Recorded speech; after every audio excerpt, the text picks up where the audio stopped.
정의에 대해서 마저 살펴보도록 합시다.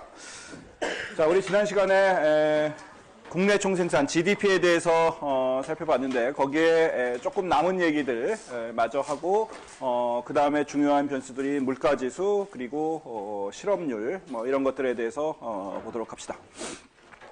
자, 우리 지난 시간에 GDP의 정의를 얘기하면서 GDP라고 하는 것은 일정 기간 동안에 한 국가 안에서 생산된 모든 최종 재화와 서비스의 시장 가치의 합계라고 이렇게 얘기를 했어요. 자, 그리고 그 각각의 단어에 대해서 우리가 거기에 담겨진 뜻들을 살펴봤고, 그리고 나서 우리가 GDP라는 것의 소위 삼면 등가의 법칙, 그래서 생산 측면에서의 GDP, 지출 측면에서의 GDP, 그 다음에 소득 측면 또는 분배 측면에서의 GDP를 봤어요. 그래서 지출 측면에서의 GDP는 소비, 투자, 정부 지출 그리고 순수출의 합이라고 얘기를 했었고, 분배 측면 또는 소득 측면에서의 GDP는 소위 피용자 보수, 임금을 비롯한 기업이 노동자한테 주는 임금과 그 다음에 뭐 현물 이전 그리고 뭐 여러 가지 국민연금에 대한 기여분 뭐 이런 것들을 합친 것을 피용자 보수라고 얘기했고, 그 다음에 기업에서 가지고 가는 더 정확하게 얘기하면 기업이 가지고 있는 자본이 대한 소득, 그것을 우리가 영업잉여라고 이렇게 얘기를 했었어요. 자, 다시 GDP의 정의로 돌아가서 우리가 GDP의 정의에서 시장 가치의 합계 이렇게 얘기를 했는데, 그 시장 가치라는 것에 대해서 한번 다시 한번 생각을 해봅시다. 자, GDP를 계산하는 과정에서 이 시장 가치라는 것을 써야 되는데, 이 시장 가치라는 게 과연 뭐냐? 우리가 통상적으로 알고 있는 가격이라고 하는 것이 일단은 이 시장 가치가 되겠죠. 그래서 우리가 GDP를 계산을 할 때 소위 말해서 명목 GDP라는 것이 있는데, 명목 국내 총생산, 우리가 영어로 나미널 GDP라고 하는 것이 있는데, 이 나미널 GDP를 계산하는 과정에서 이 시장 가치라는 것을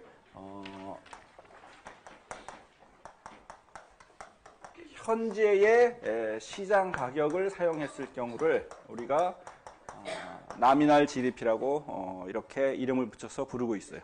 자, 이걸 조금 더 구체적으로 예를 들어서 봅시다. 우리 여기 간단한 예로 2014년이 있고 2015년이 있어서 우리가 편의상 이 어떤 경제가 생산하는 재화가 두 개만 있다고 생각을 해봅시다. 그래서 A라는 재화와 B라는 재화 두 개만 생산을 하고 있는데, 2014년에 가격과 생산량이 있을 것이고 2015년에 가격과 생산량이 있을 거예요. 그래서 2015년에 A 재화의 가격이 뭐 30원, 그 다음에 양이 900개, B 재화는 하나에 100원씩 하고 모두 192개가 생산됐다고 합시다. 반면에 1년이 지난 2015년에는 A 재화가 가격이 30원에서 31원으로 상승을 했고 생산량은 900개에서 1000개로 늘어났다고 합시다. 그 다음에 B 재화는 가격이 100원에서 102원으로 올라갔고 생산량은 200개가 됐다고 합시다. 자, 이런 예를 가지고 지금 얘기한 명목 GDP라는 것을 한번 계산을 해봅시다. 명목 GDP는 다시 한번 현재의 시장 가치라고 얘기를 했어요. 이때 현재의 시장 가격을 경상 가격이라는 말로 또 부르고 있어요. 그래서 여러분들이 한국은행 홈페이지에 가서 이런 GDP, 명목 GDP 데이터를 받으면 거기에 명목 GDP라고 나와 있질 않고 경상가격 GDP라는 식으로 표시가 되어 있어요. 그 경상가격 GDP라는 것이 바로 여기서 얘기하는 명목 GDP가 되겠어요. 자, 그러면 명목 GDP, 경상가격 GDP는 어떻게 계산하느냐? 현재의 시장 가격, 그때그때의 시장 가격으로 사용해서 더하는 것이 명목 GDP가 되겠어요. 예를 들어서 2014 우리 명목 GDP를 NGDP라고 합시다.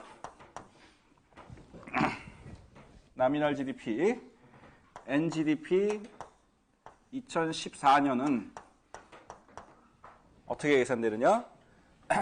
가격이 30원이고 양이 900개니까 AJY의 가치는 30 곱하기 900이 될 것이고 BJY의 가치는 100원 곱하기 192원이 되겠죠. 그래서 이거 두 개를 더한 것이 2014년의 명목 GDP가 되겠어요. 그러면 이것을 계산하면 얼마가 되냐면 46,200원이 되겠어요. 마찬가지 방법으로 2015년의 명목 GDP를 계산해 봅시다. 그러면 어떻게 되겠어요? 가격은 이제 30원에서 31원으로 올랐으니까 31원 곱하기 양은 1000개, 그리고 BJ와는 가격이 102원, 양이 200개. 그래서 이것을 계산하면 51,400원이 되겠어요. 자, 그 다음에 우리가 많은 경우에 우린 이런 그냥 어떤 레벨을 가지고 경제 변수의 크기를 얘기하는 경우도 있지만 또 많은 경우에 우리가 증가율이라는 것을 가지고 경제 상황을 판단을 해요. 그래서 2014년과 2015년을 비교를 해보면 2015년의 명목 GDP는 2014년에 대해서 몇 퍼센트 증가했다. 뭐 이런 식으로 우리가 뭐 신문에서도 그렇고 여러 가지 보고서에서도 그렇고 논문에서도 그렇고 이렇게 표현을 많이 해요. 그러면 이 두 개의 이제 증가율을 한번 계산해 볼 수가 있겠죠. 증가율 계산할 방법은 어떻게 해요? 51,400에서 46,200을 뺀 다음에 46,200으로 나누어진 것이 되겠죠. 그죠? 그래서 증가율은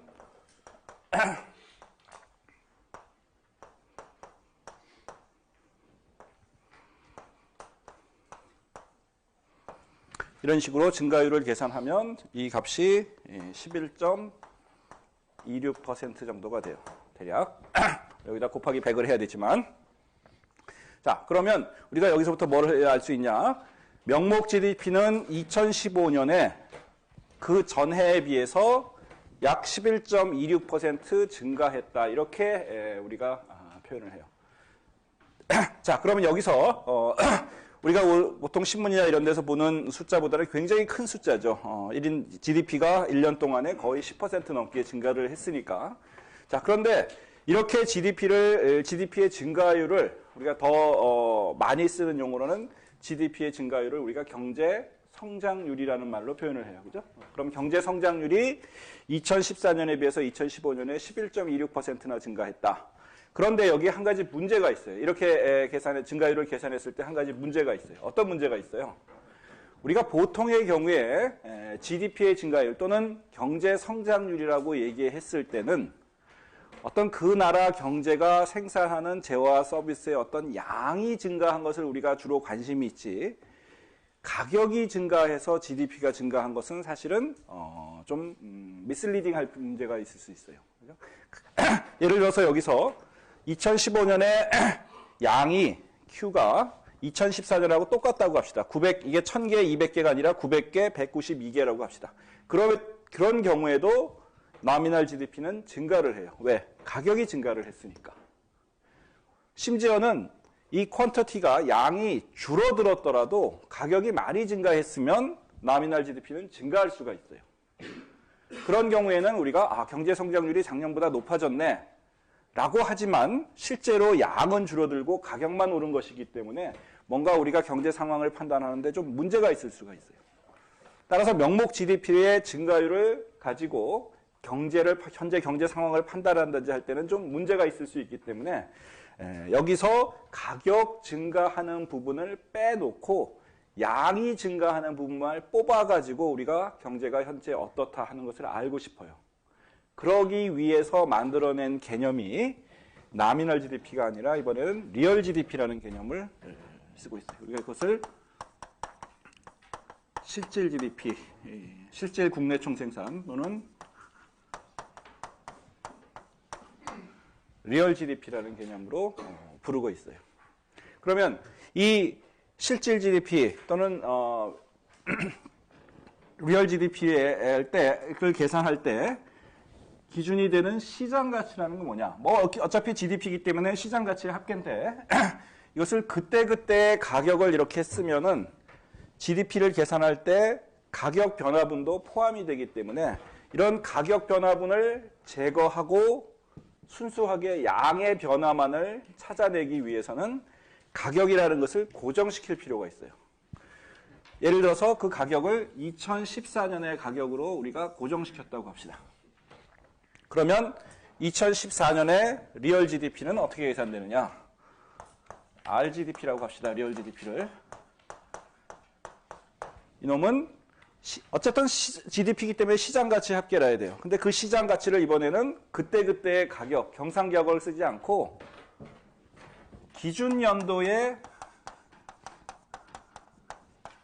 시장 가격을 사용하는 것을 리얼 GDP라고 불러요. 어떤 한 기준 연도는 어떤 데가 기준 연도냐? 아무렇게나 적으면 돼요. 사실은. 그냥 2014년, 2013년 아무렇게나 정해도 사실은 상관은 없어요. 그렇지만 공식적인 통계에서는 이를테면 우리나라 같으면 한국은행에서 발표를 하는데 GDP를 계산해서 발표를 하는데 어떤 특정한 연도를 기준 연도라고 정해놨어요. 현재 같으면 2010년을 기준 연도로 삼고 있어요. 그러다가 이제 좀 시간이 지나면 기준 연도를 한번 변경을 해줘요. 사실은 5년에 한 번씩 변경을 해주는데 지금 현재는 2010년도를 기준 연도로 삼고 있어요. 그 얘기는 2010년도의 가격을 기준으로 해서 GDP를 계산한다는 것이 되겠죠.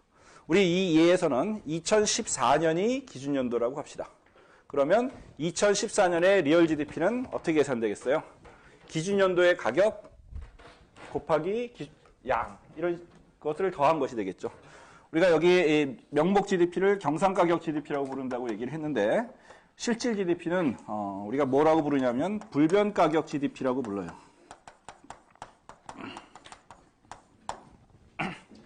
이 불변가격이라는 건 가격을 변화시키지 않았다. 기준 연도의 가격을 사용했다. 이런 뜻이 되겠죠. 영어로 constant price가 되는 거예요. 자, 그러면 2014년에 실질 GDP는 어떻게 계산되느냐? 기준 연도의 가격 30 곱하기 양. A재화는 30 곱하기 900 더하기 B재화는 기준 연도의 가격이 100이니까 100 곱하기 192. 그래서 46,200. 기준 연도에는 어떤 특징이 있어요? 불변 GDP하고 리얼 GDP하고 명목 GDP하고 같아지겠죠? 왜?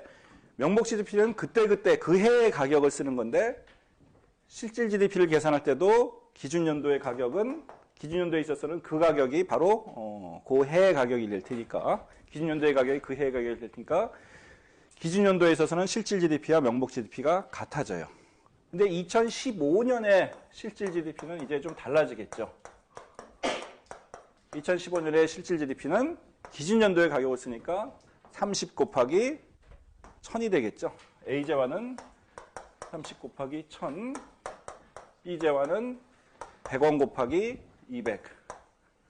그래서 계산을 하면 5만 이렇게 될 것이고 여기서부터 증가율을 계산하면 경제 성장률은 8.23% 정도가 돼요.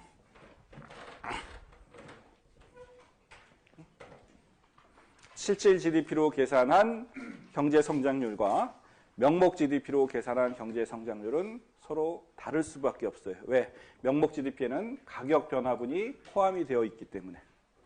그리고 우리가 실제로 2015년에 GDP가 실제 생활에서 신문에 이를테면 작년에 우리나라 경제가 재작년에 비해서 얼만큼 성장했다. 금년의 경제 성장률이 몇 %다. 이런 얘기를 할 때는 전부 다 실질 GDP를 기준으로 한 값들이에요. 명목 GDP가 아니라 실질 GDP를 기준으로 한 값들이에요. 앞으로 우리가 경제 변수를 이제 모형이나 이런 것을 본격적으로 공부를 하면서 경제 변수를 다룰 얘기를 많이 할 텐데 대부분의 경우 우리가 실질 변수라는 것을 사용을 해요. 우리가 여기 실질 GDP, 명목 GDP 했듯이 사실 대부분의 화폐를 기준으로 해가지고 측정한 경제 변수들은 다 실질 변수와 명목 변수가 있어요.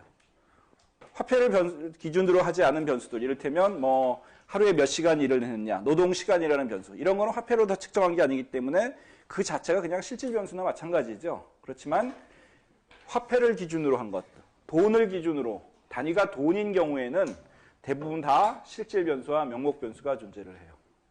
이를테면 우리나라 전체에 지금 있는 화폐의 양, 뭐 현금 통화의 양, 통화량, 이런 것들은 다 화폐 단위로 측정한 변수이기 때문에 그것들은 명목 변수와 실질 변수. 그래서 명목 화폐량, 실질 화폐량, 뭐 이런 식으로 우리가 변수를 나눠서 두 개로 생각해 볼 수가 있어요. 임금 같은 것, 명목 임금, 실질 임금, 이런 식으로 우리가 명목 변수와 실질 변수가 존재를 해요. 그리고 우리가 앞으로 사용할 모형에서는 부분적으로 명목 변수가 중요한 경우가 가끔씩 있는데 대부분의 경우에는 70%, 80% 이상의 대부분의 경우에는 내가 특별한 말을 언급을 하지 않을 때는 다 실질 변수를 기준으로 하고 있다라고 생각하면 되겠어요. 자, 이와 같이 명목 GDP와 실질 GDP의 개념은 시장 가치라고 했을 때 어떤 시장 가치를 사용하느냐에 따라서 달라진다. 좀 전에 얘기했듯이 기준 연도를 이제 한국은행에서 5년에 한 번씩 바꿔줘요. 왜 바꿔줄까요? 지금 A제와 두제화가 30원, 100원이었어요. 근데 2015년이 되니까 가격이 좀 달라졌죠. 각각의 가격의 상승률이 조금씩 달라요. 그죠? 그래서 이것이 계속 누적이 되면 우리가 여기서 실질 GDP를 계산할 때 가격의 역할이라고 하는 것은 어떤 의미에서 보면 약간의 재화 서비스를 더할 때 가중치 같은 개념들이에요. 그죠? 근데 가격이 변하게 되면, 시간이 흘러가지고 가격이 변하게 되면 그 가중치가 바뀔 수가 있겠죠. 그죠? 그렇게 되면, 이를테면 우리가 이 가격을 1970년 가격을 사용해서 2015년에 실질 GDP를 계산한다고 생각을 해봅시다. 그러면 1970년의 가격과 최근의 가격은 굉장히 다를 거예요. 가격의 그동안의 증가폭이 굉장히 다를 거예요. 그죠? 그래서 잘못하면 어떤 실질 GDP를 계산하는 과정에서 시장 가치가 최근의 어떤 움직임을 반영 못할 가능성이 있겠죠. 너무 왜곡시킬 수가 있어요. 그 가중치를. 따라서 5년에 한 번씩 업데이트를 해줘요. 그래서 실질 GDP, 실질 변수들을 새로 계산을 해줘요. 기준 연도를 바꿔가지고 실질 GDP를 계산을 해주기 때문에 1970년 기준 실질 GDP와 2010년 기준 연도로 했을 때 실질 GDP는 굉장히 다른 값을 가질 수가 있어요. 자, 그 다음에 또 하나. 2014년에 실질 GDP는 46,200원이고, 명목 GDP는 46,200원이고, 2015년에 명목 GDP는 51,400원이었어요. 실질 GDP로 따지면 2015년에 실질 GDP가 5만 원이 돼요. 근데 이 5만 원이라는 숫자는 사실은 별 의미가 없는 숫자예요. 왜? 명목 GDP 같은 경우에는 의미가 있을 수가 있어요. 그때그때 가격에 맞춰가지고 계산한 것이기 때문에. 근데 실질 GDP 같은 경우에는 기준 연도가 바뀌면 5만 원이라는 숫자가 바뀌어요. 아까 내가 5년에 한 번씩 한국은행에서 이것을 업데이트 해가지고 실질 GDP를 새로 계산한다고 얘기를 했죠. 그러면 과거에, 이를테면 한국은행에서 이제 좀 있으면 2015년 기준으로 바뀔 거예요. 시간이 좀 흘렀으니까. 그러면 2010년 기준의 실질 GDP와 2015년 기준의 실질 GDP는 이 값 자체가 달라져 버려요. 기준 연도의 가격이 바뀌니까 당연히 그렇겠죠. 기준 연도를 어느 해로 잡느냐에 따라서 실질 GDP는 다른 값을 가지기 때문에 사실은 실질 GDP라는 것의 값 자체는 의미가 별로 없어요. 따라서 우리가 이 값 자체를 얘기할 때는 주로 명목 GDP를 사용을 하고 실질 GDP는 증가율의 경우에 많이 사용을 해요. 아까 우리가 실질 GDP라는 것이 경제 상황을 나타내는 보다 적절한 국내 총생산 개념이라고 이렇게 얘기를 했어요. 그렇지만 그때 실질 GDP는 다 증가율의 형태로 우리가 금년에 실질 경제 성장률이 몇 퍼센트, 5년 전에는 몇 퍼센트 뭐 이런 식으로 얘기를 하는 것이지 그 값이 5만 원이다, 뭐 10만 원이다 이런 식의 얘기는 실질 GDP를 가지고 하지를 않아요. 그럴 때는 오히려 명목 GDP를 가지고 얘기를 하는 경우가 많아요. 일반적으로 꼭 그런 건 아니지만 일반적으로 보면 명목 GDP라는 것은 어떤 우리가 횡단면적으로 즉 예를 들면 이런 거예요. 우리나라의 GDP가 미국 GDP의 몇 분의 1 정도 되느냐. 미국 GDP가 우리나라 GDP의 몇 배 정도 되느냐. 이런 것을 얘기를 하려면 어떤 한 시점에서 비교를 해야 되죠. 그죠? 그렇게 비교를 할 때는 명목 GDP를 사용하는 경우가 많아요. 그렇지만 2015년에 실질 GDP가 미국이 우리나라의 몇 배다 이런 얘기는 하지를 않아요. 왜?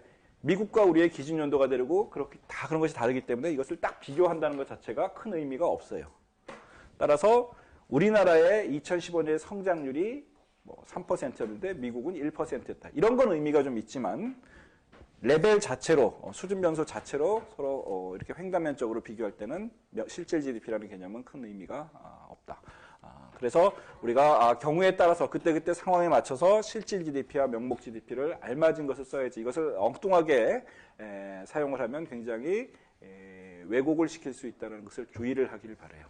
하지만 우리가 일단 모형을 배우고 이론을 배우는 입장에서는 앞으로 대부분의 경우에는 실질 GDP라는 것을 기준으로 사용을 한다.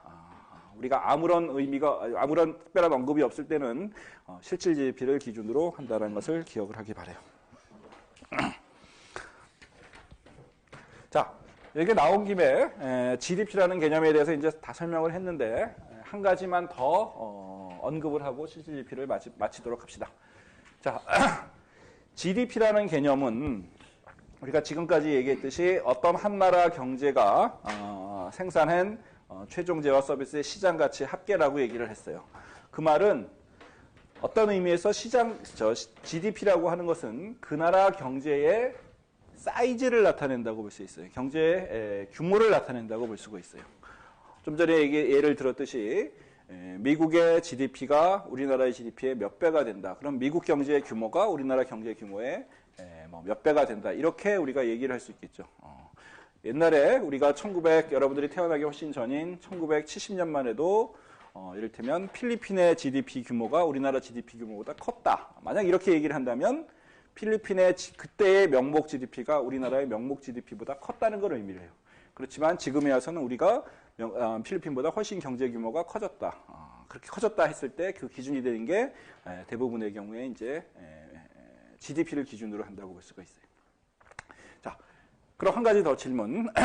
지금 대략적으로 봤을 때 미국의 GDP가 전 세계에서 가장 크고 따라서 미국 경제의 규모가 전 세계에서 가장 크다고 볼 수가 있고 그 다음에 거기에 조금 못 미쳐서 이제 그 다음이 중국 GDP가 될 텐데 그럼 중국하고 우리나라하고 한번 비교를 해봅시다. 중국의 GDP가 우리나라 GDP보다 훨씬 더 규모가 큰데 그러면 중국 사람들이 우리나라 사람보다 더 잘 사느냐?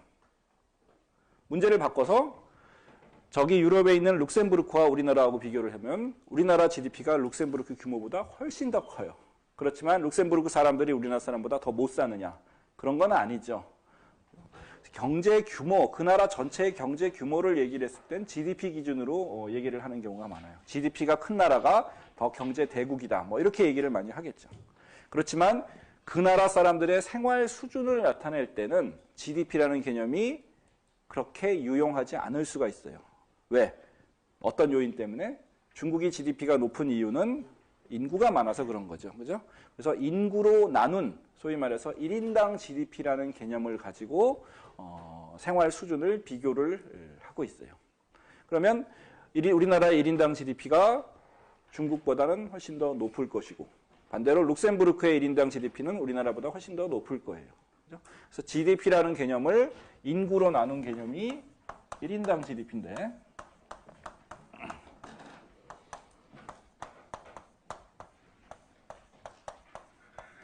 이때 GDP는 대략적으로 명목 GDP라는 것을 가지고 왜냐하면 이렇게 같은 시점에서 국가마다 비교를 해야 되니까 그럴 경우에는 명목 GDP라는 개념을 가지고 주로 사용을 해요.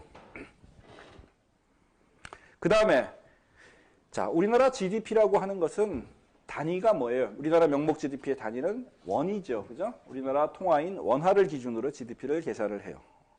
그러면 중국은 뭐로 계산해요? 위안화를 가지고 계산할 거고, 미국은 미국 달러를 가지고 계산할 거고. 그죠? 각 나라마다 통화가 다 달라요. 그렇게 되면 우리나라 1인당 GDP, 1인당 소득은 뭐 몇천만 원인데 미국은 몇만 달러다. 이렇게 얘기하면 서로 비교가 안 되죠. 따라서 통화를 통일할 필요가 있어요.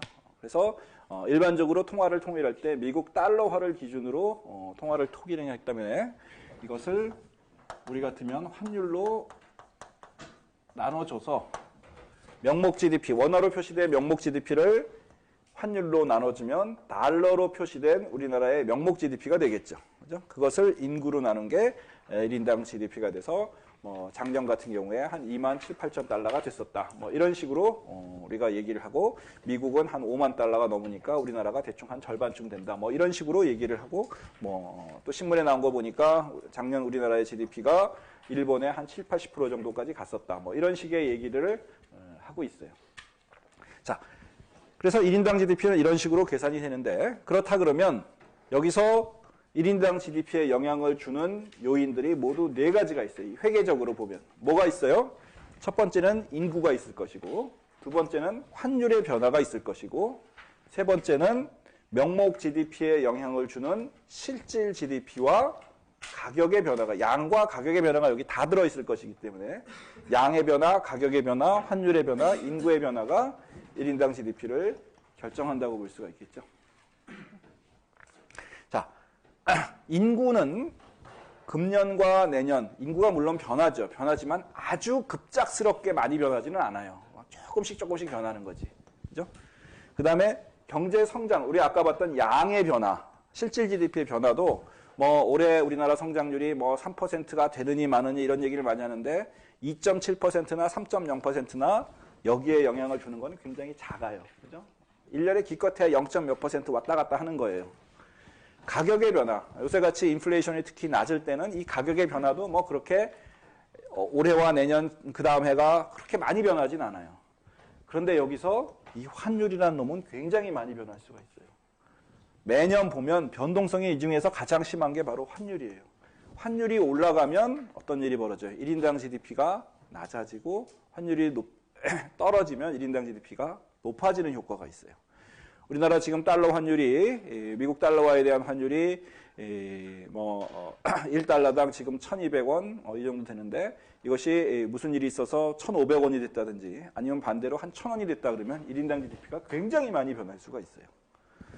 따라서 1인당 GDP의 한 가지 맹점 중에 하나는 이렇게 환율이 그때그때 시장에 따라 시장의 수요와 공급에 의해서 결정된 환율이 경우에 따라서는 요새같이 자본이 밖으로 나간다든지 또는 금융위기가 발생한다든지 이런 이상한 일들이 발생을 하면 환율이 굉장히 많이 변하고 거기에 따라서 1인당 GDP가 변해서 전 세계에서 우리나라가 이를테면 1인당 GDP가 40이었는데 환율 때문에 갑자기 30위가 된다든지 거꾸로 50위가 된다든지 이런 식으로 크게 변할 수가 있어요.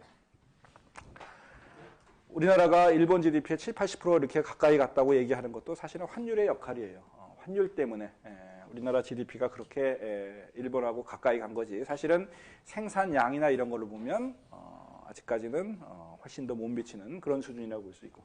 특히 재밌었던 것 중에 하나가 한 몇 년 전이었는데 재작년 몇 년 전이었는데 전 세계에서 1인당 GDP가 가장 높은 나라가 어딘 것 같아요?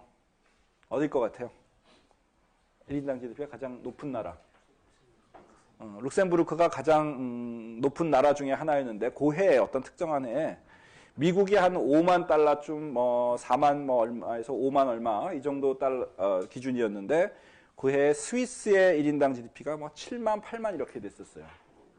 왜 그렇게 스위스가 그러면 미국보다 훨씬 더 잘 사는 나라냐? 그렇지는 않음에도 불구하고 스위스의 1인당 GDP가 높아진 것은 환율 때문에 그래요. 특히 글로벌 금융위기가 나고 이제 요새도 여러분들 신문이나 데서 보겠지만 국제 금융시장이 굉장히 좀 불안하죠. 그러면은 전 세계를 돌아다니는 이 자금들이 돈이 세상이 불안해지면 소위 말해서 안전자산을 찾아가요. 특히 안전한 통화를 찾아가게 되는데 특히 특히 이제 글로벌 금융위기가 났다. 그럼 미국이 이제 위기의 진원지였으니까 미국 달러화 자산으로 가긴 조금 찝찝하고, 그 다음에 유로로 가자니까 유럽이 재정위기 그러면서 유럽도 안 될 것 같고, 그럼 어디로 가느냐? 영국 파운드화? 파운드화도 역시 영국도 마찬가지, 유럽과 마찬가지로 불안하고, 일본 엔화로 그 다음에 가려다 보니까 일본 경제가 계속해서 별로 안 좋은 상태였고, 그럼에도 불구하고 사실 엔화로 많이 갔어요. 갈 데가 없으니까. 그리고 찾아 나선 것이 스위스 프랑화였어요. 스위스는 유로에 가입을 안 해 있기 때문에 스위스 프랑화가 안전한 자산이라고 생각하고 스위스 쪽으로 전 세계 돈이 스위스 쪽으로 몰려나갔어요. 그러다 보니까 스위스 환율이 요동을 치게 되고, 그래서 스위스 중앙은행이 비상조치도 뭐 하고, 그랬는데, 그래서 스위스 환율이 달러화에 대해서 떨어지면서 1인당 GDP가, 다른 것들은 그냥 있는데 1인당 GDP가 치솟았던 뭐 이런 경험이 있어요. 그냥 숫자상으로. 근데 그만큼 스위스의 국민들의 생활 수준이 높아진 건 아니죠. 순전히 환율 때문에 그런 것이니까. 그래서 1인당 GDP를 볼 때는 그런 것들을 좀 조심해서 봐야 되고, 이런 것들을 좀 이런 환율의 영향을 좀 제거하기 위해서 소위 PPP 환율 뭐 이런 것들을 쓰기도 해요. 우리 나중에 PPP 이론에 대해서는 좀 나중에 다시 배우기로 하고, 일단 1인당 GDP는 이런 식으로 계산이 된다 하는 것 정도만 우리가 알고 있기로 합시다. 자, 그 다음에 이제 우리가 다음 토픽으로 넘어가서 그리고 마지막 한 가지만 더 언급을 하면, 자, GDP라는 게 경제 규모를 나타내는 것이고, 그 다음에 1인당 GDP는 대략적으로 그 나라 사람들의 생활 수준을 나타내는 거라고 얘기를 했어요. 그런데 그럼에도 불구하고 GDP라는 것이 가장 좋은, 그 나라 생활 수준을 나타내는 가장 좋은 지표냐 하면 꼭 그렇지는 않을 수 있어요. 나름대로의 한계가 있어요. 어떤 한계가 있을까요? 자, GDP라는 것은 아까 얘기했듯이 어떤 일정 기간 동안에 생산된 모든 초중 재화와 서비스의 시장 가치의 합계예요. 그죠? 그런데 거기에는 이를테면 예를 들어 봅시다. 갑자기 지진이 발생을 했어요. 지진이 발생을 해서 뭔가 빌딩도 좀 무너지고 뭐 이런 일이 큰 지진이 발생했다고 합시다. 그러면 그 재해 복구를 위해서 뭐 이제 사람도 투입이 되고 뭐 기계도 투입이 되고 여러 가지 뭐 구호물자도 주고 뭐 이런 일들이 벌어질 거예요. 그러는 과정에서 생산이 늘어나요.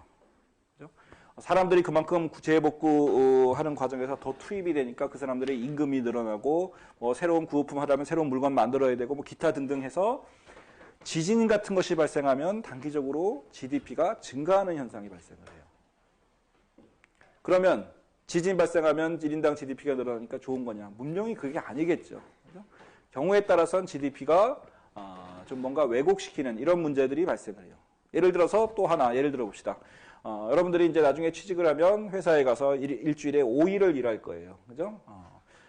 회사에서 우리나라의 모든 기업들이 뭐 정부가 이를테면 법을 바꿔서 하루에 일주일에 5일을 일하는 것이 아니라 이제 토요일, 일요일, 주말을 없앤다라고 법을 발표했다고 합시다.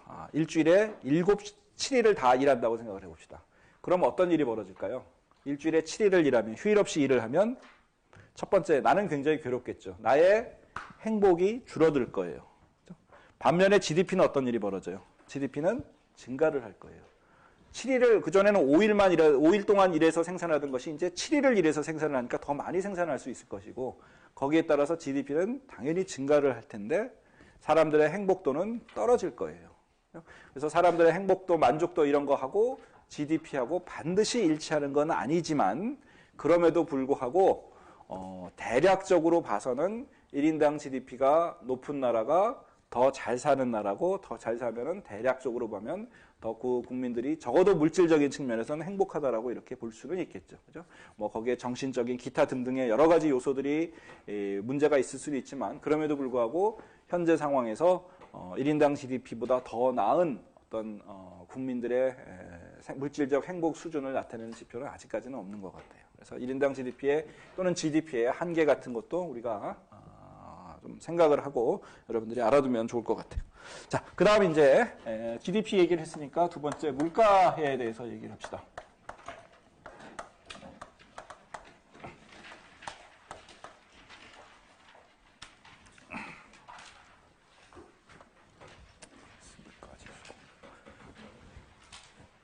물가 지수라고 합시다.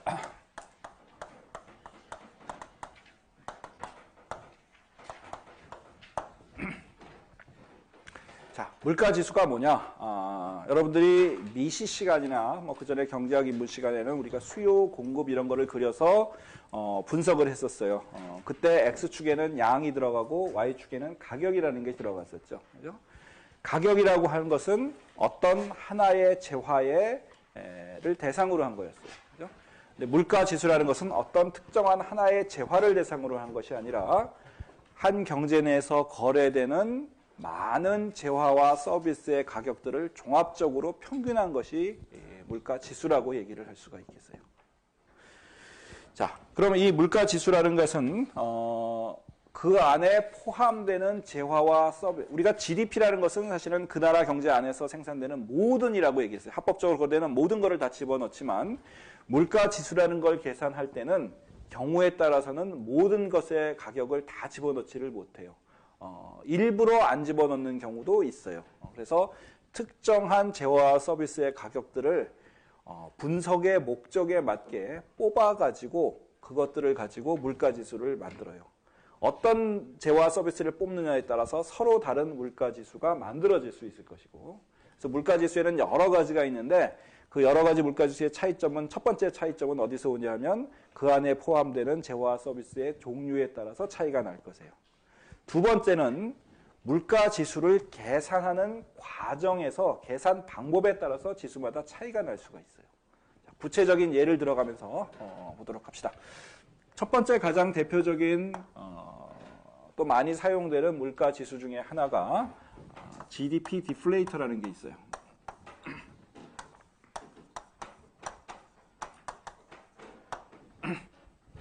자, GDP 디플레이터라는 건 뭐냐? 우리가 아까 명목 GDP와 실질 GDP를 우리가 계산을 했었어요. 그렇죠? 명목 GDP와 실질 GDP의 차이점이 뭐라고 했어요? 명목 GDP는 현재 가격을, 경상 가격을 기준으로 해서 계산한 것이고 실질 GDP는 기준 연도의 가격을 기준으로 계산한 거예요. 따라서 실질 GDP에는 가격의 변화가 반영이 안 되고 반면에 명목 GDP에는 가격의 변화가 반영이 됐어요. 따라서 우리가 만일 명목 GDP와 실질 GDP의 비율을 구한다 그러면 이 비율 자체가 바로 가격의 변화를 반영을 할 수가 있어요. 그래서 이렇게 계산한, 이 두 개의 비율로 계산한, 여기다 이제 곱하기 100을 할 수는 있지만 계산한 것이 GDP 디플레이터예요.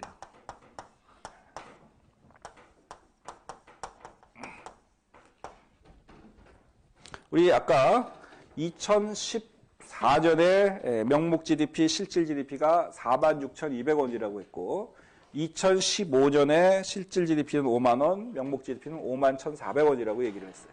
그러면 아까 예를 들어보면 그러니까 GDP 디플레이터를 PGDP라고 해봅시다. 그러면 2014년에 GDP 디플레이터는 명목이 46,200, 실질도 기준연도니까 46,200. 그래서 2014년에 GDP 디플레이터는 100이 될 거예요. 보통 물가 지수, 인덱스이기 때문에 이것도 어떤 특정한 기준연도를 대상으로 해요. 기준연도를 기준으로 해서 이 경우에 이제 2014년이 기준연도이기 때문에 2014년의 물가지수는 그냥 100이 돼요. 또는 1이 돼요. 그럼 2015년에 GDP 디플레이터는 어떻게 됐냐? 우리 아까의 계산에 의하면 이것이 51,000, 명목이 51,400이고 실질이 5만 원이었기 때문에 그걸 계산을 하면 102.8이 돼요. GDP 디플레이터가 2014년에는 100, 2015년에는 102.8이에요. 우리 아까 명목 GDP와 실질 GDP가 기준연도에 항상 같아진다고 얘기를 했는데 물가지수도 따라서 GDP 디플레이터도 기준연도에는 항상 100이 되겠죠. 그죠? 또는 1이 될 거예요. 이런 식으로 GDP 디플레이터를 계산을 하면 2015년에 GDP 디플레이터로 계산한 물가 상승률은 또는 인플레이션율이라는 거는 물가 상승률하고 같은 말이죠. 그죠? 인플레이션율은 몇 %예요? 2.8%가 되는 거죠. 2014년에 비해서 2015년에 물가가 2.8%만큼 상승했다. GDP 디플레이터를 기준으로 했을 때. 우리가 이렇게 얘기를 할 수가 있을 거예요. 자, 이걸 조금 더 우리가 간단한 식을 가지고 이 GDP 디플레이터를 한번 생각을 해봅시다. GDP 디플레이터는 명목 GDP 나누기 실질 GDP라고 얘기를 했어요. 이것을 다시 표현을 해보면 명목 GDP는 우리가 두 개의 재화만 있다고 생각해 봅시다. 아까처럼 첫 번째 재화, 두 번째 재화 두 개의 재화만 있다고 했을 때 명목 GDP를 계산하는 방법은 첫 번째 재화의 T 시점에서 T가 이제 2014년일 수도 있고 2015년일 수도 있겠죠. 매해 달라지겠죠.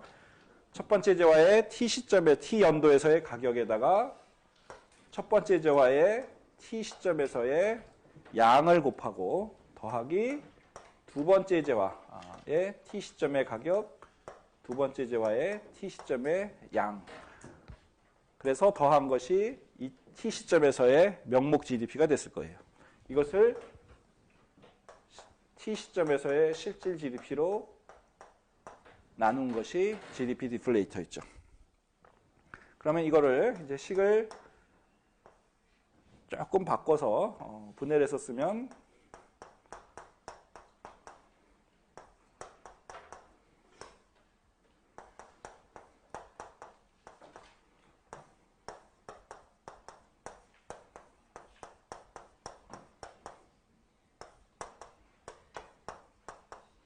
이렇게 될 거예요. 이 얘기는 무슨 얘기냐? GDP 디플레이터라는 것은 첫 번째 재화와 두 번째 재화의 가격의 가중 평균인데 그때의 가중치는 요놈인 거죠. 그죠? 그런데 이 가중치라는 걸 보면 2014년과 2015년의 가중치가 같을 거야, 다를까요? 달라지겠죠. 2015년의 GDP가 2014년과 실질 GDP도 물론 다를 것이고 생산량도 달라질 거예요. 그죠? 따라서 이 비율이 2014년과 2015년이 달라요. 매해 달라져요. 그죠? GDP 디플레이터의 중요한 특징 중에 하나. 아까 우리가 여러 가지의 물가 지수가 있는데 그 물가 지수는 두 가지 측면에서 다르다고 했어요. 하나는 거기에 포함되는 재화 서비스가 다르고 두 번째는 그것들을 합산하는 방식이 다르다 그랬어요. 그죠? 계산하는 방법이 다르다 그랬어요. 그 계산하는 방법 중에 가장 중요한 것 중에 하나가 바로 이 각각의 서로 다른 가격을 평균하는 방법인데 그 가중치가 매해 달라져요. 그것이 GDP 디플레이터의 하나의 특징이에요. 우리가 그것을 이런 인덱스를 만들 때 뭐 소위 파쉐 지수 뭐 이런 식으로 얘기를 하는데 파쉐 지수라는 건 가중치가 달라지는 그런 물가 지수 산정 방법이 되겠어요.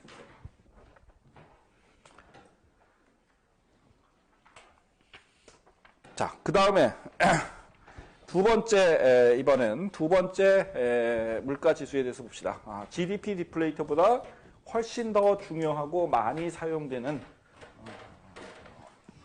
물가 지수에 대해서 살펴봅시다. 사실 물가 지수 중에서 가장 중요한 GDP 디플레이터보다 훨씬 많이 사용되는 가장 중요한 물가 지수는 소비자 물가 지수예요.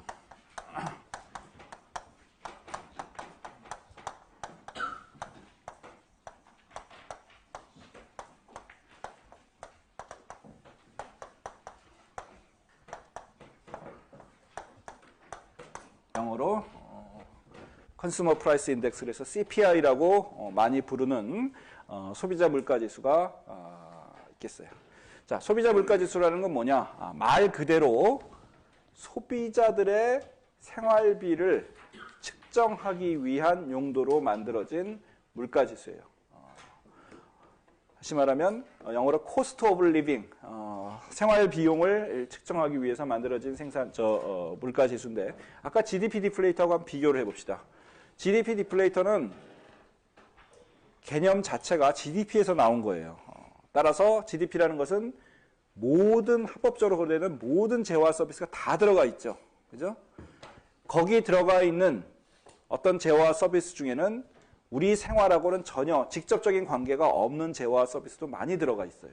예를 들면 반도체 기계의 가격. 이건 우리 우리가 우리가 지출하는 거하고는 아무 상관이 없어요. 그 가격이 올라도 우리하고는 사실 별 관계가 없어요. 직접적으로는. 그죠? 그렇지만 따라서 소비자 물가지수는 사람들의 생활 수준과 관계되는 생계비하고 관련되는 것들만 추려가지고 만들어진 물가지수예요. 우리나라 같은 경우에 현재 통계청에서 소비자 물가지수를 만들고 있는데 대략 한 500개 가까이 정도 되는 우리 생활하고 밀접한 500개 정도 가까이 되는 재화 서비스들을 추려가지고 그 가격들을 매달 쫓아가면서 소비자 물가지수를 만들어요. GDP 디플레이터는 GDP가 분기에 한 번씩 만들어지기 때문에 GDP 디플레이터는 분기 자료밖에 없어요. 근데 소비자 물가지수는 매달 우리가 발표를 하고 있어요. 매달 데이터를 이를테면 직접 상점에 나가서 조사하기도 하고 온라인에서 조사하기도 하고 이런 백화점이나 마트 같은 데서 조사하기도 하고 해서 그것들을 모아가지고 소비자 물가지수를 만들어요. 역시 마찬가지로 어떤 기준 연도가 있어서 그 기준 연도의 가격을 100으로 해서 지수를 산정을 하고 있어요. 구체적으로 어떻게 만드는지 하는 것을 생각을 해봅시다. 생계비를 측정하는 것이기 때문에 어떤 맨 처음에 결정해야 될 것이 한 500개 되는 제품들, 재화 서비스의 가중치를 일단 결정을 해야 돼요. 가중치를 어떻게 결정하느냐? 통계청에서 하는 조사 중에 하나가 어떤 가구에 대한 서베이 데이터가 있어요. 우리나라에 샘플을 뽑아가지고 가게들을 조사를 해요. 그 가게들의 소비 지출을 조사를 하는데 가서 물어보는 거죠. 많은 몇만 가구를 가서 물어봐요. 그래서 올해 보면 여러분들 이를테면 소득을 전체 지출을 한 100이라고 했을 때 100 중에서 이를테면 라면에 얼마를 썼고 통신비에 얼마를 썼고 그래서 500개 품목의 지출들을 쫙 물어봐요. 그래서 그것들을 쭉 대략 평균을 해보면 우리나라의 평균적인 가계가 그 500개 제품에 대해서 얼만큼씩 지출을 하는지 가중치를 대충 계산할 수가 있겠죠.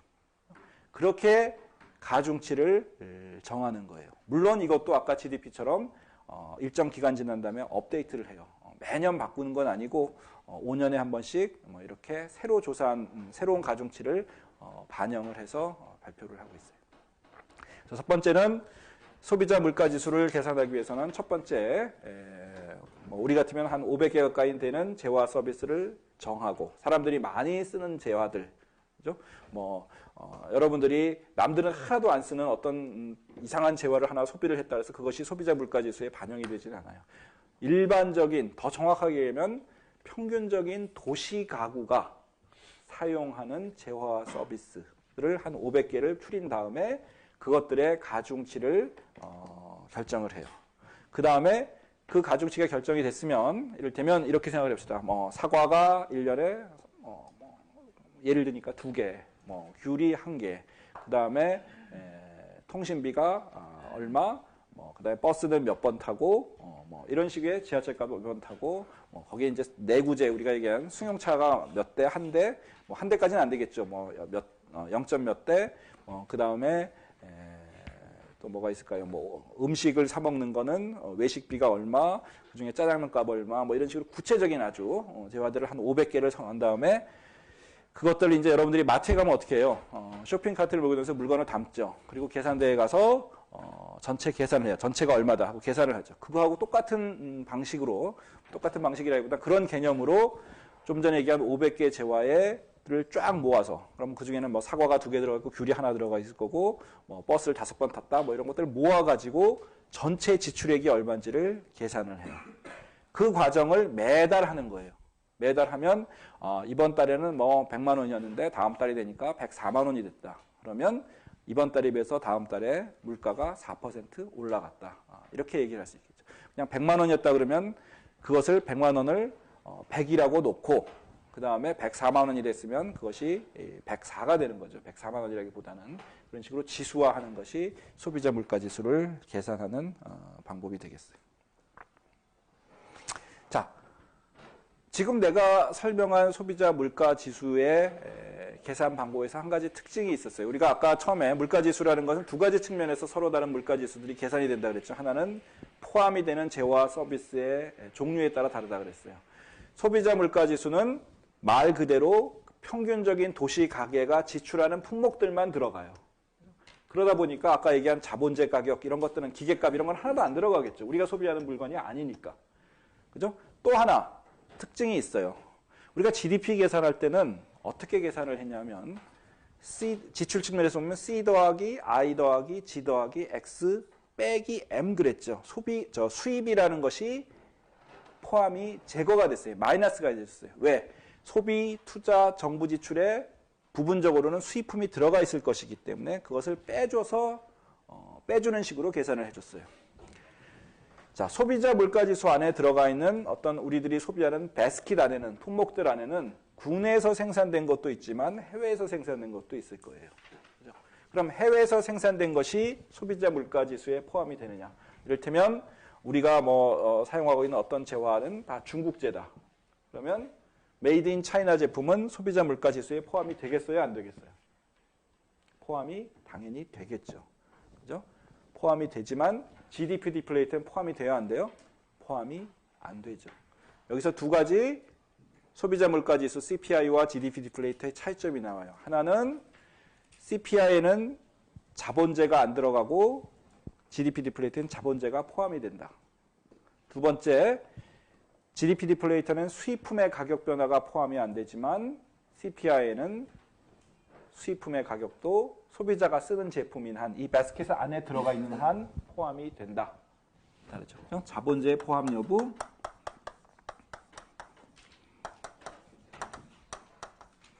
CPI는 자본재가 포함이 안 되는데 반면에 수입 소비재는 포함될 가능성이 있다.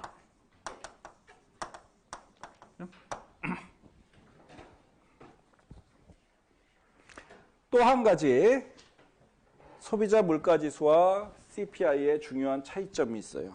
우리 아까 간단한 식으로 GDP 디플레이터에서는 가중치가 매년 변한다고 얘기를 했었어요.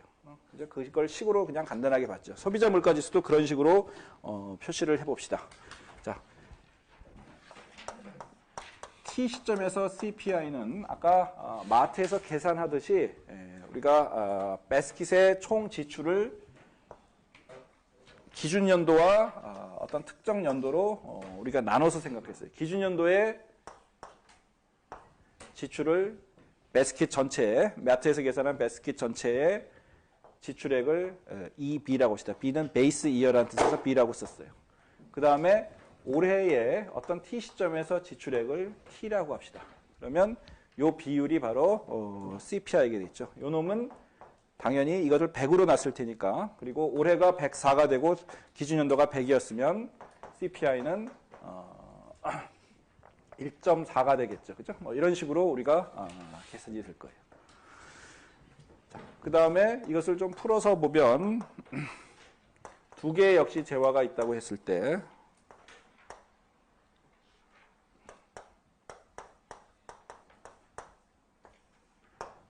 두 번 T 시점에서의 총 지출액은 이렇게 될 거예요. 여기서 C1은 첫 번째 재화의 소비량, 사과 2개. 이거는 C2는 귤 하나. 이런 식으로 될 거예요. 그것들의 가격을 곱한 것이 이제 총 지출이 되겠죠. 그럼 이것도 역시 나눠서 쓰면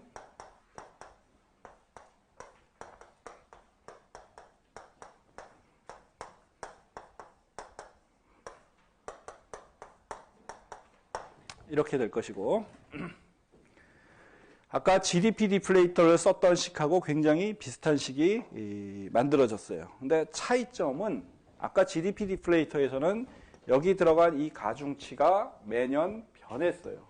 근데 우리 CPI를 계산할 때는 사과 2개, 귤 하나 하는 식으로 그 가중치가 고정되어 있다고 얘기를 했었죠.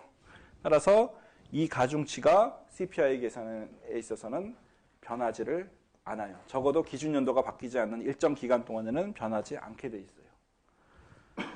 여기서 GDP 디플레이터와 CPI의 중요한 또 하나의 차이점, CPI에서의 가중치가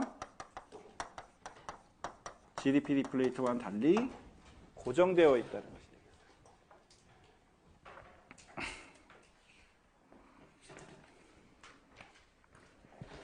그래서 GDP 디플레이터와 CPI의 중요한 차이점은 이런 것이 될 것이고, 어떻게 지수를 만드느냐, 그 다음에 지수 안에 들어가는 품목은 어떤 것이 있느냐에 따라서 이렇게 다른 값이 다르게 계산이 돼요. 이렇게 계산 방법이 다르지만 길게 보면, 긴 시간 동안 보면 두 개의 움직임, CPI와 GDP 디플레이터의 움직임이 완전히 다르게 나타나지는 않을 거예요. 그죠? CPI가 높아지면 GDP 디플레이터도 대략 높을 가능성이 크고, CPI가 이를테면 뭐 2.5% 증가했는데 GDP 디플레이터는 한 1%만 증가했다. 충분히 그럴 수 있지만, 그런 일이 많이 일어나지만, 올라갈 때 한 놈은 올라가는데 다른 놈은 떨어지고, 뭐 이런 것도 가끔 일어나긴 해요. 그렇지만 뭐 한 10년, 20년 이렇게 길게 보면 움직이는 모습이 그래도 그렇게 완전히 반대로 움직이고 그러지는 않는다라는 것이 될 것이고, 그 다음에 CPI와 GDP 디플레이터 말고 다른 물가지수는 뭐가 있느냐? 굉장히 많아요. 사실 한국은행이나 통계청에서 여러 가지 물가지수를 그때그때 목적에 맞게 만들어서 사용을 하고 있어요. 뭐 대표적으로 많이 쓰는 것이 또 이거 두 개 외에 우리가 PPI라는 게 있어요. Producers Price Index 라는 것이 있어요. 생산자 물가 지수라는 것이 있어요.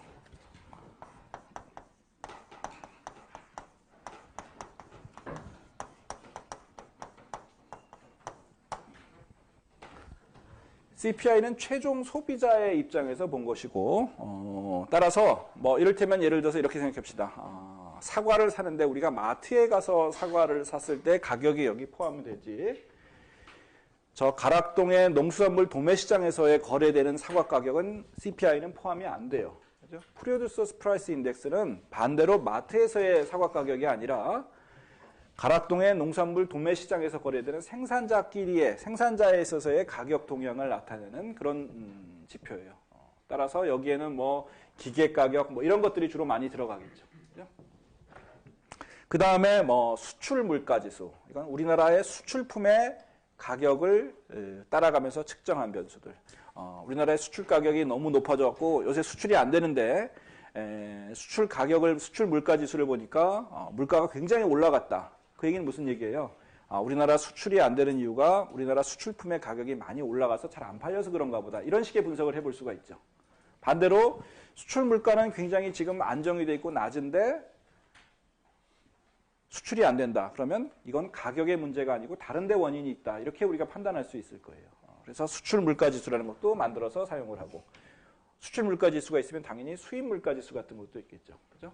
그러면 외국에서 생산되는 뭐 재화의 가격은 굉장히 많이 올라가는데 수입 물가는 별로 안정이 돼 있다. 뭐 이런 식의 우리가 판단을 할 수도 있고. 그래서 수출 물가 지수, 수입 물가 지수라는 것도 있고, 또 뭐 복잡하게 가공 단계별 물가 지수, 그래서 최종재, 중간재, 원자재 뭐 이렇게 나눠서 또 물가 지수도 만들기도 하고, 이런 것들을 만들어서 그때그때의 경제 동향을 판단하고 뭐 분석을 하는데 사용을 하고 있어요. 자,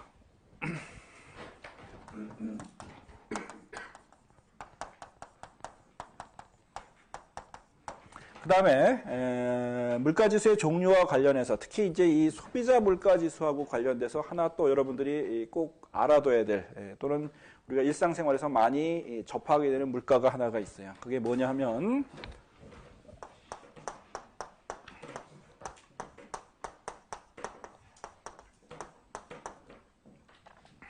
근원 물가라는 게 있어요. 또는 근원 물가 상승률, 근원 물가의 증가율을 근원 물가 상승률이라고 하고, 영어로 이거를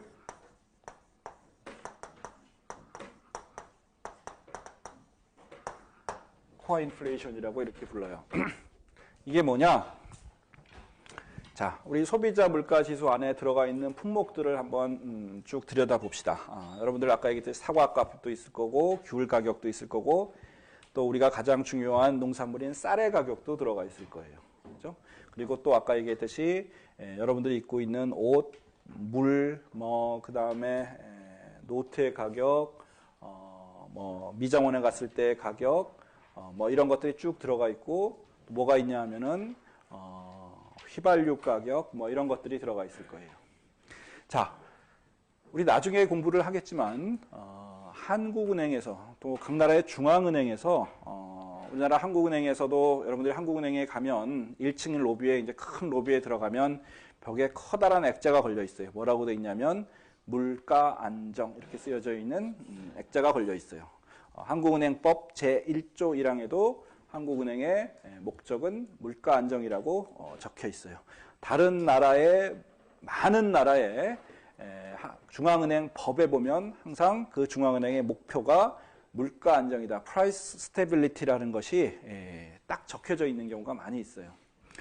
자, 이와 같이 각 나라의 중앙은행의 첫 번째 목표가 물가 안정인데 그 물가 안정의 기준이 되는 물가 지수는 많은 경우에 대부분의 경우에 이 소비자 물가 지수라는 것을 기준으로 하고 있어요. 아까 얘기했듯이 GDP 리플레이터는 올라갔는데 요 놈은 안정이 돼 있다 그러면 적어도 통화정책이라는 측면에서 중앙은행 입장에서는 물가가 안정되어 있는 거예요. 그래서 소비자 물가 지수를 기준으로 하고 있는데 그래서 물가가 너무 높아 올라가면 인플레이션이 소비자 물가 지수 기준으로 인플레이션이 너무 높으면 물가가 높으니까 좀 더 경제를 안정화시켜야겠다. 또는 이놈이 너무 낮으면 그것도 문제가 있으니까 조금 이걸 높여야 되겠다. 뭐 이런 식으로 이제 통화정책을 운영을 하게 되는데 문제는 자, 중앙은행이 뭔가 통화정책을 통해서 물가에 영향을 주고자 할 때 이 안에 들어가 있는 품목 중에는 통화정책의 영향을 받지 않는, 상대적으로 덜 받는, 거의 영향을 받을 수 없는 품목들이 들어가 있어요. 뭐가 있어요? 이를테면 아까 얘기했듯이 쌀의 가격 이런 걸 한번 생각해 봅시다. 중앙은행이 돈을 풀거나 걷어들이거나 금리를 올리거나 내리거나 하더라도 쌀의 가격에는 그렇게 많이 영향을 줄 수가 없어요. 오히려 쌀의 가격에 영향을 많이 주는 건 뭐예요? 기후겠죠. 그죠? 중앙은행이 통화정책을 통해서 기후에는 영향을 못 주기 때문에 다른 500개 품목 중에서 다른 것들은 다 가격이 안 올랐는데 쌀만 가격이 올랐다. 그럼 중앙은행이 물가가 올라갔으니까 뭔가 긴축적으로 통화정책을 해가지고 물가를 안정시켜야 되겠다라고 마음을 먹는 것 자체가 이상한 게 돼버릴 수가 있죠. 마찬가지로 아까 얘기했던 휘발유 가격, 가스 가격, 기름값. 뭐 지금 요새 이제 기름값이 많이 떨어져가지고 뭐 요새는 조금 올라간다 뭐 이런 얘기도 있는데 이렇게 기름값이 떨어진 것을 중앙은행이 통화정책으로 어떻게 할 수 있는 문제가 아니에요. 이것은 해외에서 결정돼서 오는 거죠. 그죠? 따라서 한국은행의 입장에서 보면 기름값이나 휘발유값이나 석유값이나 농산물 가격이 CPI의 움직임을 주도하게 된다면 통화정책은 거기에 맞춰가지고 왔다 갔다 하는 게 이상할 수가 있어요. 그래서 일부 품목을 제외하고 어떤 의미에서 통화정책에 영향을 미칠 수 있는 품목을 제외하고 만든 소비자 물가지수가 근원물가예요. 근원물가라는 거는 소비자 물가에서 뭘 빼준 거냐 하면 보통의 정의에서는 에너지와 농산물 가격을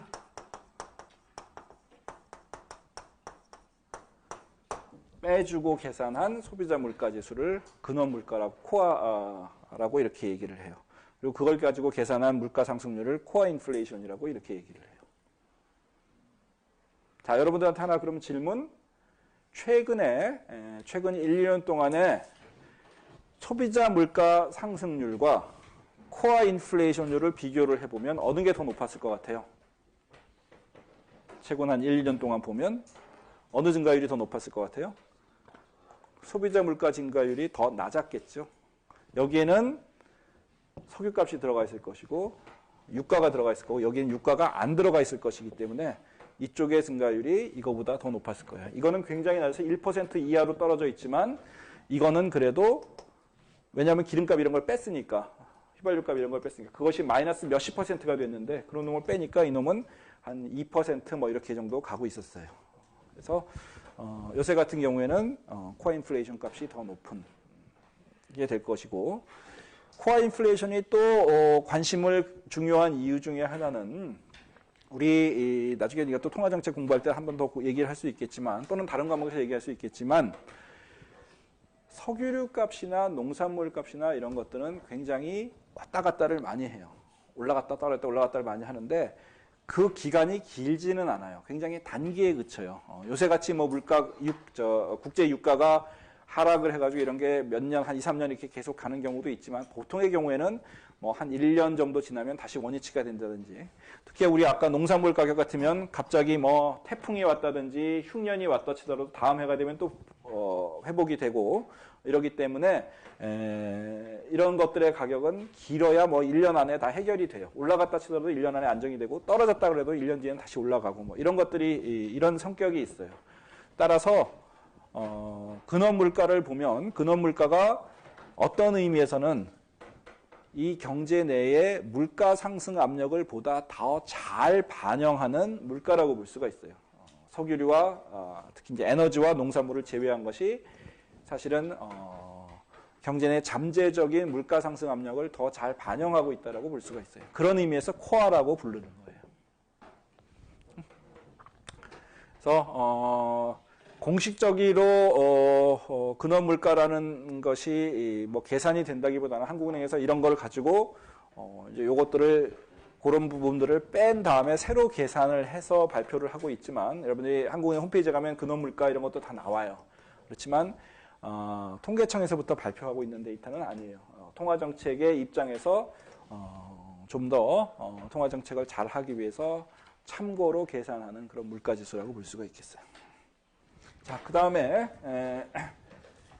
소비자 물가지수라는 것이 가장 중요하고 많이 사용되는 물가지수이긴 하지만 또 여기에 나름대로의 우리가 한계가 있어요. 아까 GDP에도 한계가 있다고 했듯이 소비자 물가지수도 몇 가지 한계가 있어요. 특히 소비자 물가지수가 뭔가 하여튼 세상을 조금 잘 반영하지 못한다라는 우리가 또 전문적인 용어로 얘기하면 바이어스가 있다. 어떤 편의가 존재한다는 얘기들이 있어요. 그리고 실제 그런 편의를 계산해 본 그런 스타디들도 존재를 해요.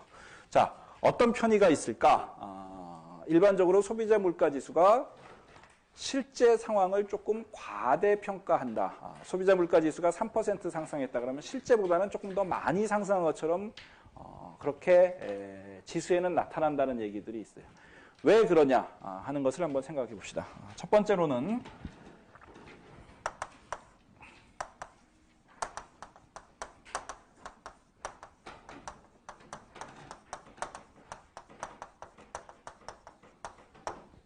substitution bias라고 그러는데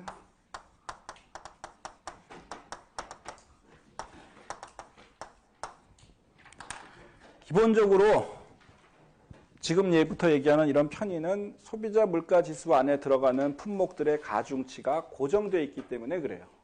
자, 아까 사과와 이를테면 배가 소비자 물가 지수의 이 베스킷 안에 들어가 있다고 합시다. 근데 배 가격이 작년에 비해서 올해 2배가 됐어요. 값이 굉장히 많이 올라갔어요. 반면에 사과는 가격이 하나도 안 변했어요. 그럼 소비자 물가 지수 계산에 있어서는 배 가격 상승한 것이 그대로 반영이 되겠죠. 근데 우리가 실제 소비를 하는 입장에서, 지출을 하는 입장에서 보면 배값은 2배가 됐으니까 배를 나는 보통 한 1년에 2개 먹고 사과를 4개 먹는 것으로 소비자 물가 지수 안에 계산이 되어 있는데 배값이 많이 올랐으니까 올해는 배를 하나만 먹고 사과를 좀 더 먹겠다. 이렇게 우리가 행동을 바꿀 수가 있겠죠. 그런 변화가 소비자 물가 지수 계산에는 안 들어가 있어요. 그렇게 되면 어떤 일이 벌어져요? 소비자 물가 지수의 상승률이라는 것이 실제 우리가 지출하는 생계비, 생활비를 좀 과대평가할 수가 있어요. 왜냐하면 배를 2개 먹는 걸로 가정을 했기 때문에 여기서는. 근데 우리는 실제로 배를 하나만 먹는데 사과를 더 많이 먹고 그런 대체 효과를 무시하고 있기 때문에 이런 바이어스가 소비자 물가 지수 안에는 들어가 있을 수가 있어요. 두 번째는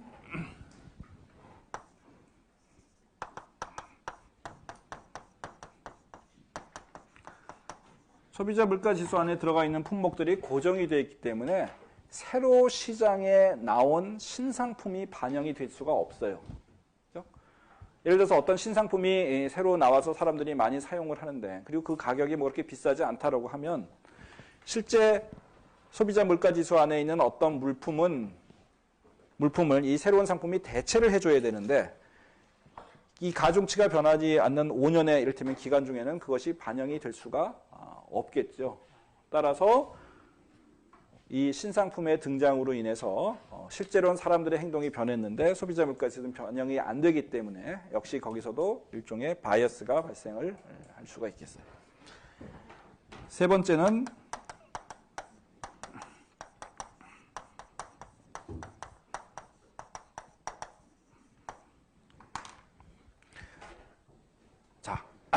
소비자 물가지수 안에 들어가 있는 품목이 이를테면 승용차라는 품목에 소나타가 들어가 있다고 합시다.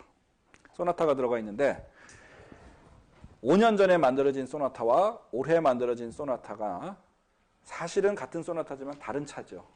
5년 동안 기술 발전이 되면서 차가 더 좋아졌을 거예요. 근데 품목 안에는 그냥 소나타 이렇게 되어 있기 때문에 품질이 더 좋아져서 가격이 뭐 이를테면 5년 전에 2천만 원이었는데 지금은 2,500만 원이라고 합시다. 근데 그 500만 원은 뭐예요? 가격이 오른 것뿐만 아니라 사실은 품질이 좋아진 것을 반영해서 500만 원이 올라갔어요.